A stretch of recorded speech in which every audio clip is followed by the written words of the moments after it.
Now, here's the thing, I don't know if you have been noticing, but there's always a certain trend within franchises and all.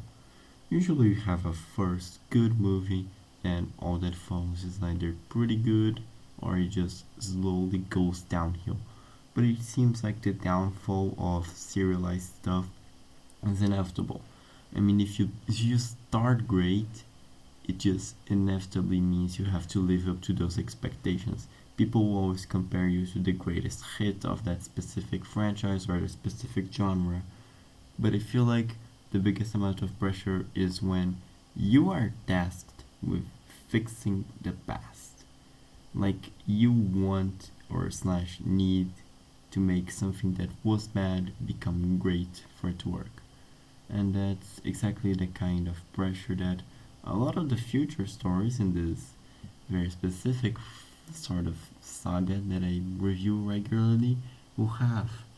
Because here's the thing, the Omega Saga, um, the I don't know how to fucking pronounce it. God damn it. The story in the Philippines, um, and the Delinquent story, they are fair share of additions to this main saga. Each of them introduces a specific character, ground, realm, or concept as a whole. But here's the thing, they all kind of fall short, I'm not gonna lie. Like even the story in the Philippines, I'm just gonna call it that because I don't know how to pronounce it. The story in the Philippines has its fair share of great stuff, but it utterly falls flat in the sense that a lot of the story feels just heavily focused on action and stuff. Doesn't take any time to breathe a lot, and again, I'm gonna face a problem that I will refer back a lot, but it's called the opposing forces are useless, in which to the sense of keeping your characters alive rather than making them actually outsmart and use strategy to outweigh the enemy, they just make so everyone else in the opposing team is a stormtrooper version, which means miss a lot and can't hit. And if they can't hit, they have like super good armor and stuff. I can make a whole video on that and can listen to each individual incident that happens, but that will make the video too long. So yeah, that's where the story in the Philippines falls short. It suffers from a lot of great the opposing forces are useless problems. And the Omega Saga has good story beats, like it has individual good points, but the writing itself is lacking and feels boring and just grossly underuses. So there comes an issue because these concepts are like the root of the respective characters. You cannot have RK if you don't have first unknown wars, and you cannot have unknown wars if you don't subsequently introduce Operation Rewrite.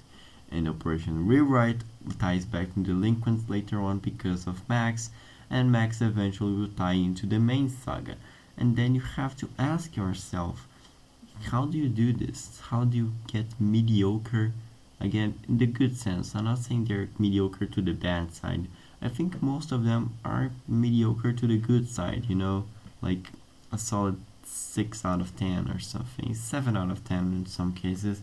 I definitely will analyze individual chapters more than the overall story, but overall, the phase 1 stuff is a solid 6 out of 10.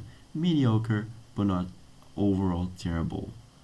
Now, here's the thing, phase 2 will have to fix that. Fix that a lot. Because they have all these concepts that are embedded in the very root of the story.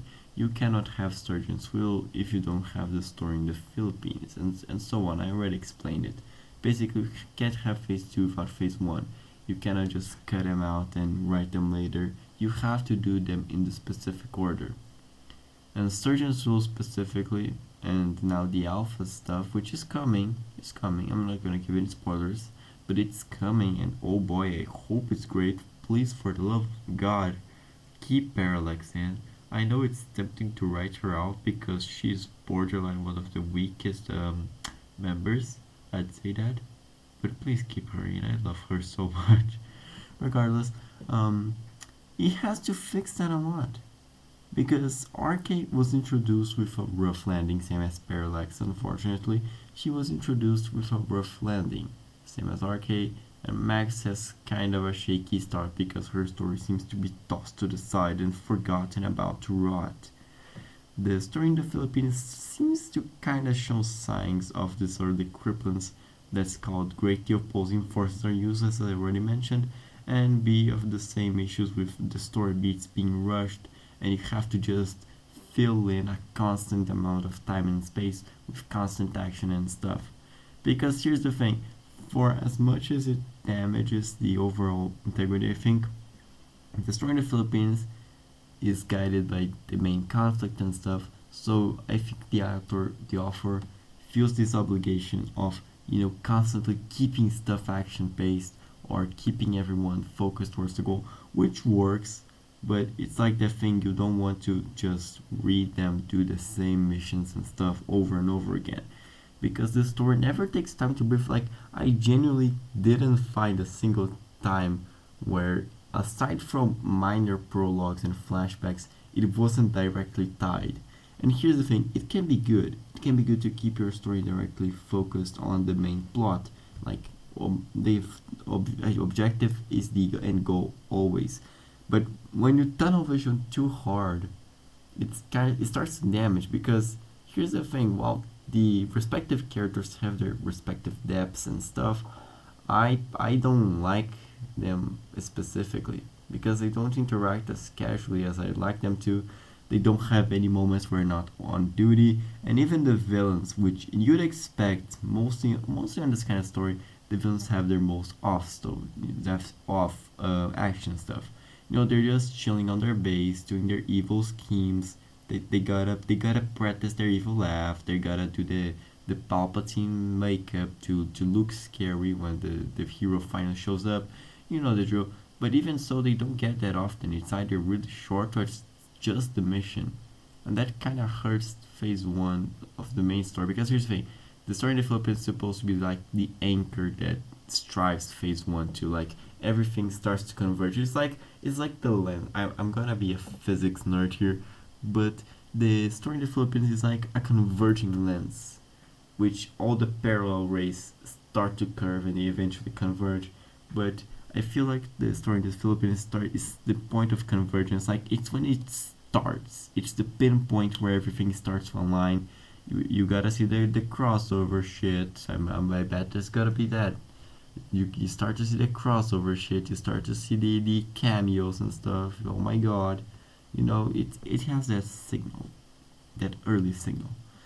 But it's gonna hurt because whatever phase one did, phase two has to undo and fix. Mainly, I think the main weight will rely on Sturgeon's will and the Alpha story. Alpha story has to legitimately get RK a good characterization, and the writing has to do him justice.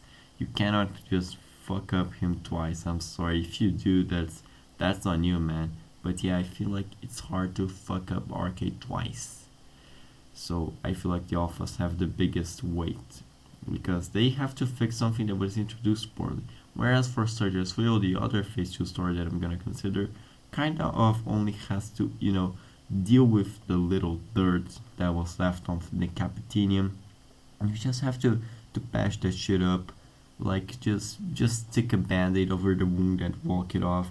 Whereas for the Alphas, I feel like it's more like they have to use Dutch tape to fix a stab wound. I feel like that's a more appropriate thing. So yeah, and resume. Phase 2 has a lot of pressure under its back, and I hope it deals with that pressure in a way that benefits it, because I'm gonna be very honest, that phase is gonna really make or break the whole saga for me. So yeah, that's it. Sorry for not uploading in a while, and I'm glad we're back.